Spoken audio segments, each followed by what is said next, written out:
कुछ लोग कहते हैं कि अगर माल की जो हवस और हिर्स है हमारी फितरत में अल्लाह ने डाल दी है, जो फितरत तकदीरे अटल का हिस्सा है, तो अब हम क्या करें, ये तो हमारी फितरत में ही है कि माल के पीछे भागना है। तो ये बात जहन नशीन कर लें कि माल कोई बुरी चीज़ या कोई बला नहीं है। माल तो अल्लाह की एक नेमत है। जो जो चीज़ और माल के बार की आइडेंटिटी हमारी क्लियर अभी बिल्कुल भी नहीं है मुसलमानों की, इसीलिए खाक आलूद हो रहे हैं मुसलमान, जो हम नाम नेहाद मुनाफिक हैं।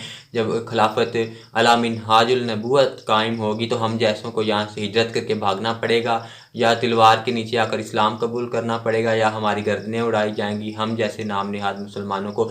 यहूदियों ने माल की जो आइडेंटिटी है वो समझी, और के माल को किस तरह इस्तेमाल करना है उन्होंने नूर मुस्तफ़ा सल्लल्लाहु अलैहि वसल्लम से मुस्तार लिया है ये बात, और हम उनके उम्मती होकर ये बात हमने जो है ठुकरा दी, और हमने माल को हिर्स और हवस ही समझ लिया, जबकि ये माल की हकीकत नहीं है। आज मैं बताऊंगा किस तरह यहूदियों की आइडेंटिटी क्लियर हुई और किस तरह मुसलमानों की आइडेंटिटी लूज़ हुई है माल की हैसियत से। कुरान और हदीस की रोशनी में आज मैं ये समझाऊंगा कि माल फितना कब है और माल नेमत कब है।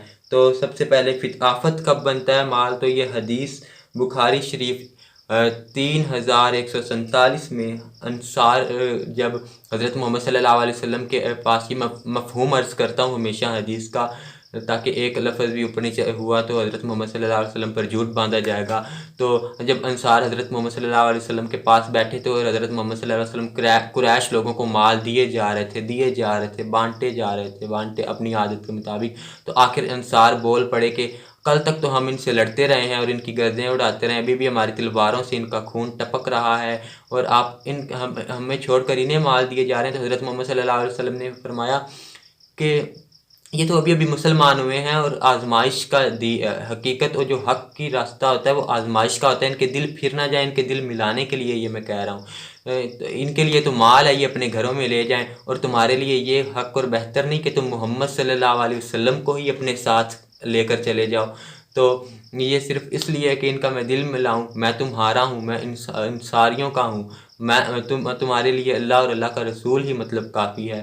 तो ये माल की यहाँ पे एक आइडेंटिटी इस हदीस से अभी थोड़ी सी हमारी क्लियर हुई है, मज़ीद हो जाएगी जब आल इमरान की आयत नंबर 180 में हज़रत अल्लाह ताला ने फरमाया कि ये जो तुम्हारा माल जिसको तुम जमा कर रहे हो सिर्फ अपने लिए, मतलब आइडेंटिटी क्लियर नहीं है ना, हम मुसलमानों की तरह हम बस अपना बैंक भरते हैं। यहूदी चाहे जिस मुल्क में रहता हो, इसराइल फंडिंग जा रही है, अमेरिका में बैठा हुआ है, ये बात उन्होंने अपनी रद्दोबदल वाली तौरात से नहीं सीखी, हज़रत मोहम्मद सल्लल्लाहु अलैहि वसल्लम और सहाबा कराम से उन्होंने ये चीज़ मुस्तार ली है। और जिस तरह निज़ाम अदल हज़रत उमर रज़ी अल्लाह ताला अन्हो ने ये सब कुछ जो भी दुनिया में चल रहा है इसी नूर के सरचश्मे से मुस्तार लिया हुआ है, लेकिन उनकी ढिठाई की हद और शैतान के पीछे चले हुए इनकी गुमराही ऐसी है कि मानते नहीं। इसी तरह जो मैं आयत पढ़ रहा था 180 आल इमरान, कि जो चीज़ तुम जमा कर रहे हो सिर्फ अपने लिए, अपने बैंक बैलेंस के लिए, यही गले का तौक बनाकर तुम्हें क़यामत के दिन पहनाया जाएगा। जब क्योंकि मुसलमान की आइडेंटिटी क्लियर नहीं है कि माल को कैसे इस्तेमाल करना है, ये इसीलिए है।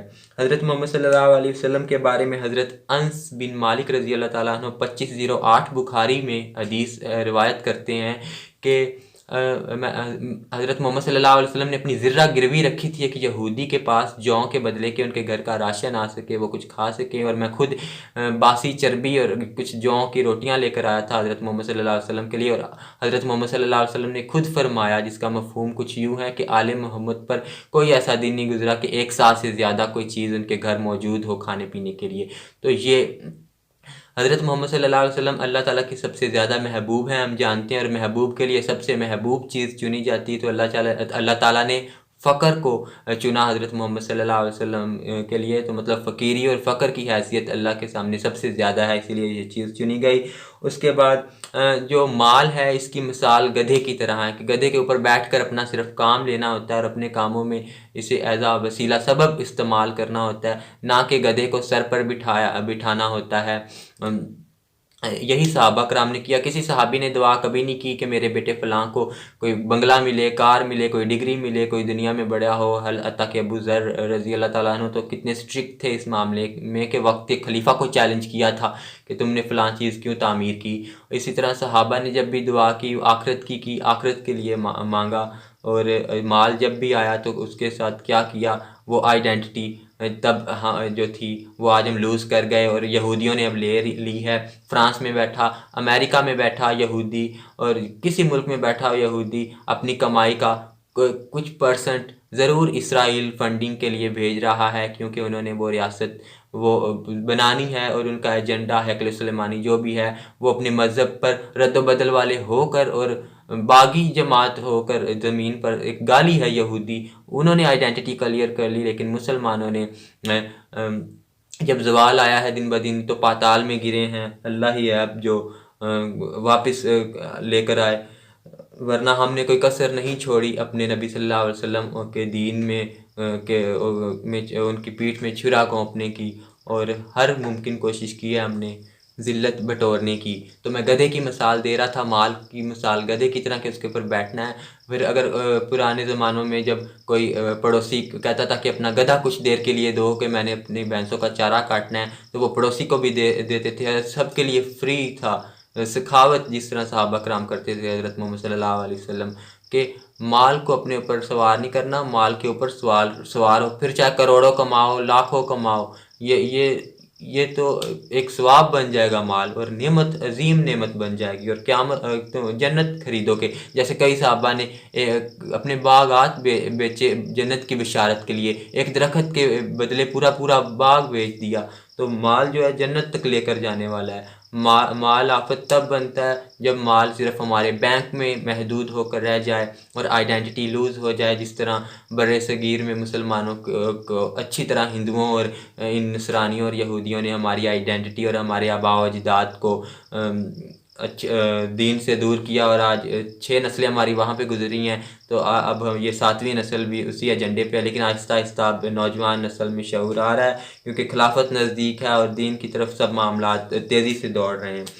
तो ये बात मैंने अपने से नहीं की कि हिर्स माल की अगर अच्छे कामों के लिए हो तो ये सही है, क्योंकि आपने हमेशा ये आयतें तो सुनी होंगी, माल और औलाद फितना है। लेकिन ये आल इमरान की 180 भी आपने सुनी। लेकिन अब जो मैं हदीस बयान कर रहा हूँ बुखारी 1409, उसमें हज़रत मोहम्मद सल्लल्लाहु जिसका मफ़हूम कुछ यूँ, हज़रत मोहम्मद सल्लल्लाहु अलैहि वसल्लम ने बाकायदा फरमाया कि हसद करना जायज़ नहीं है, लेकिन हसद करो उससे कि जिसके पास माल हो और वो उसे नेक कामों में इस्तेमाल करता हो, उस शख्स पे हसद करना जायज़ है। और दूसरा वो जिसके पास इल्म व हिकमत और कुरान का इल्म हो और वो उससे हक़ फ़ैसले करता और फैलाता हो। तो यहाँ से साबित हो गया सही बिल्कुल हदीस 1409 से कि अगर माल को गधा बना लिया जाए और उस पे सवार हो जाया जाए तो फिर फतूहात, जिस तरह उमर रज़ी अल्लाह ताला अन्हु 3 बर्रे आज़मों के जो खलीफा थे उनके हाथ में 3 बर्रे आज़म थे, लेकिन दिल दुनिया से खाली था, वो माल पर सवार थे, वो बैंक बैलेंस नहीं भर रहे थे। तो ये अब वही माल उन्हें जन्नत तक इंशाअल्लाह ज़रूर लेकर गया। और रज़ी अल्लाह ताला अन्हु हैं। शिया सुन्नी इख्तिलाफ दूसरी तरफ। और हज़रत शेख अब्दुल कादिर जिलानी ने अपनी किताब फ़तह और रब्बानी में भी इसी तरह फरमाया है। 5वीं मजलिस है, उन्होंने 12 शवाल 545 हिजरी को मंगल की शाम को फरमाया था कि तुझ पे अफसोस कि तू अपने कल्ब को दुनिया में ज़ाया कर रहा है, हालांकि तेरा खालिक जो है वो दुनिया में जो कुछ तुझे मिलना है वो तय करके तेरे लिए सब कुछ लिख के फारिग भी हो चुका है और इसका अंदाज़ा मुतय्यन कर दिया और उसका वक्त उसे मालूम है कि कब तुझे मिलना है। तुझे हर रोज़ नया रिज़्क पहुंचाता है, तू मांग या ना मांग उसने रोज़ नया रिज़्क पहुंचाना ही पहुंचाना है। तेरी हिर्स तुझे अल्लाह और मखलूक के सामने रुसवा कर रही है। अब ये वो वाली हिर्स है जो मैंने पहले के माल जिनके लिए आफत है वो ज़लील और रुसवा होते हैं कि मखलूक की हर चीज़ पे निगाह रखते हैं, हालांकि उनकी किस्मत में सब कुछ जो है कि कब माल कैसे मिलना है अपना हिस्सा लिख लिया गया है। और डॉग्स की तरह वो रालें टपकाते हैं दूसरों की बोटियाँ देखकर। तो ये रुसवाई सबसे बड़ी है। ईमान की कमी की वजह से तू रिज़्क की तलब करता है। हज़रत शेख अब्दुल कादिर जिलानी फरमा रहे हैं, क्योंकि अगर तेरा ईमान हक़्क़ुल यकीन तक पहुँच चुका होता, जैसे हक़्क़ुल यकीन वो कि हमें पता होता है आग जलाती है तो हम आग में हाथ नहीं डालते, अगर वहाँ तक पहुँच चुका होता कि सच में अल्लाह है और कावानीन इसी तरह हैं, तो तू रिज़्क की तलब ना करता, क्योंकि तेरा तकदीर पर और रिज़्क पर और अल्लाह पर तवक्कुल होता। और ईमान की जब ज़्यादती होती है तो तू तलब करना छोड़ देता है, वही बात। और ईमान जब कामिल व अकमल हो जाता है, मतलब वो औलिया की अज़ीम जो एक्सट्रीम पे पहुँच गया है हज़रत इब्राहीम अलैहिस्सलाम की तरह, जब वो हो जाता है तो तू तलब से बिल्कुल ही सो जाता है कि बिल्कुल तलब करनी या नहीं करनी तो जब पता ही नहीं होता, खाना भी है पीना भी है, ये सब कुछ तू मतलब फरामोश कर देता है, दिल में से सब कुछ निकल जाता है। तो जो है कुछ लोगों को शो ऑफ की हद से ज़्यादा बड़ी बीमारी है, काश कि उन्हें पता चल जाए कि शो ऑफ से वो कितने जुल्म एक साथ कर रहे होते हैं, कई जुल्म दिखावे से कर रहे होते हैं। लेकिन मैंने 6 जो ऐसे लिखे हैं कि जो दर्दनाक हैं और जिन पे दोज़ख बिल्कुल वाजिब हो चुकी होती है शो ऑफ के, वो 6 जुल्म ये हैं कि सबसे पहला जो शो ऑफ कर रहा होता है, अपनी दिखावा कर रहा होता है, पिक्चर्स और सेल्फीज़ और कार्स और रेस्ट हाउस फार्म हाउसेस को वायरल कर रहा होता है। सबसे पहला तो वो तकब्बुर और गरूर में पड़ा कि और उसने खुद को बड़ा समझा, और ये इब्लीस की जो है सुन्नत और काम है जिस पर वो चला। तो ये पहला जुल्म। दूसरा जुल्म है किस्मत को अपना कसब समझा कि किस्मत उसने खुद बनाई, या खुद अल्लाह को कायल करके नाउज़ुबिल्लाह उसने ये सब कुछ हासिल किया है, बहुत बड़ा जुल्म। तीसरा जुल्म, उसने कसब को सब कुछ समझा कि अपनी मेहनत को सब कुछ समझ लिया कि जो मैंने किया है बस उसी की वजह से मुझे मिला है, अगर तकदीर में ना होता तो वो चाहे जितनी टक्करें मारता नहीं मिलना था। लेकिन अल्लाह के कुछ कानून हैं, जब तवक्कुल, मेहनत और तकदीर मिलते हैं तो फिर 3+ कामयाबी का फार्मूला, जैसे मैंने आपको पिछली वीडियो में बताया। उसके बाद वो चौथा जुल्म ये करता है कि गरीबों की जो उम्मीद होती है वो तोड़ता है, और उन्हें और ज़्यादा दिल आज़ारी होती है कि अल्लाह ने हमें ये सब कुछ नहीं दिया, और वो भी गुनाह में पड़ते हैं इसकी वजह से। पाँचवा ये कि हासिद का हसद बढ़ा देता है, जब वो शो ऑफ करता है तो हासिद और ज़्यादा अपनी आग में जलता है, तो इसका भी गुनाह उसे भी है। और हसद, पहला गुनाह जो अर्श पर हुआ था वो हसद था, और पहला गुनाह जो ज़मीन पर हुआ था वो कत्ल था। काबिल और हाबिल का जो खितवा तो शैतान पर चलकर काबिल ने किया था, और काबिल के सामने शैतान हाजिर होकर उसे भाई को मारने के लिए स्टेप बाय स्टेप रेडी किया था उसने। इसी तरह उसका छठा जो जुल्म और सबसे बड़ा जुल्म है शो ऑफ करने वाले का, कि वो सुन्नत मोहम्मदी सल्लल्लाहु अलैहि वसल्लम का मजाक उड़ा रहा है, क्योंकि आप सल्लल्लाहु अलैहि वसल्लम ने फ़क्र की ज़िंदगी गुजारी और फ़क्र में बसर किया। आजकल के बड़े बड़े पीर हजरात और सैयदान की ये मैंने में ये बात देखी है शो ऑफ वाली, ये इंतहाई इंतहाई गज़ब नाक करने वाली अल्लाह को बात है, और सुन्नत मोहम्मदी सल्लल्लाहु अलैहि वसल्लम का मजाक उड़ाने वाली है, क्योंकि वो फ़क्र में रहते थे, फ़क्र की उन्हें ज़िंदगी पसंद थी। और आज हमें कुछ माल मिला है तो हम शो ऑफ करते हैं और दिखावा और इसे अपना ही सब कुछ समझ रखा है। हज़रत अली रज़ी अल्लाह ताला अन्हु ने फरमाया कि दुनिया में इस तरह रहो जैसे कश्ती पानी में रहती है, अगर पानी पर चलेगी तो मंजिल तक पहुंच जाएगी, और अगर पानी को खुद में सवार कर लेगी, मतलब दुनिया को दिल में जब डाल लिया जाए तो फिर कश्ती डूब जाती है।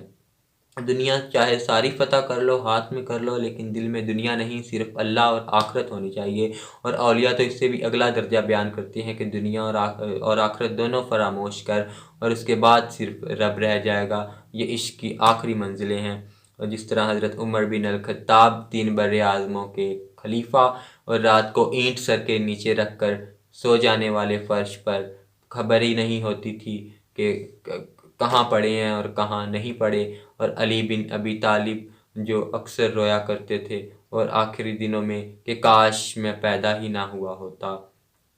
नेक लोगों पर हमेशा आजमाइशें आती हैं, लेकिन उनका रूह कॉन्ट्रैक्ट कर आई होती है। ये मैं किसी और वीडियो में बताऊंगा कि नेकोकारों पर इतनी आजमाइशें क्यों, जैसे हज़रत ईसा और तमाम अम्बिया, क्योंकि उनकी उनकी रूह पर एक कॉन्ट्रैक्ट करके आई होती है अपने रब के साथ, उनके ऊपर कोई भार नहीं डाला जाता। सूरह बकरा की आखिरी आयत में है कि इंसान पर उसकी वसअत से ज़्यादा भार नहीं डाला जाता। ये रूहें, जैसे हज़रत इमाम हुसैन का वाक़या है, ये बाकायदा कॉन्ट्रैक्ट करके अपने खालिक के साथ आई होती हैं कि हमने ये करना है और ये होना है, और हम ज़रूर बर्दाश्त करेंगे आपके इश्क के लिए। कुछ सोच के शम्मा पे परवाना जला होगा, शायद इसी जलने में जीने का मजा होगा। हवाओं में जला कर देखना है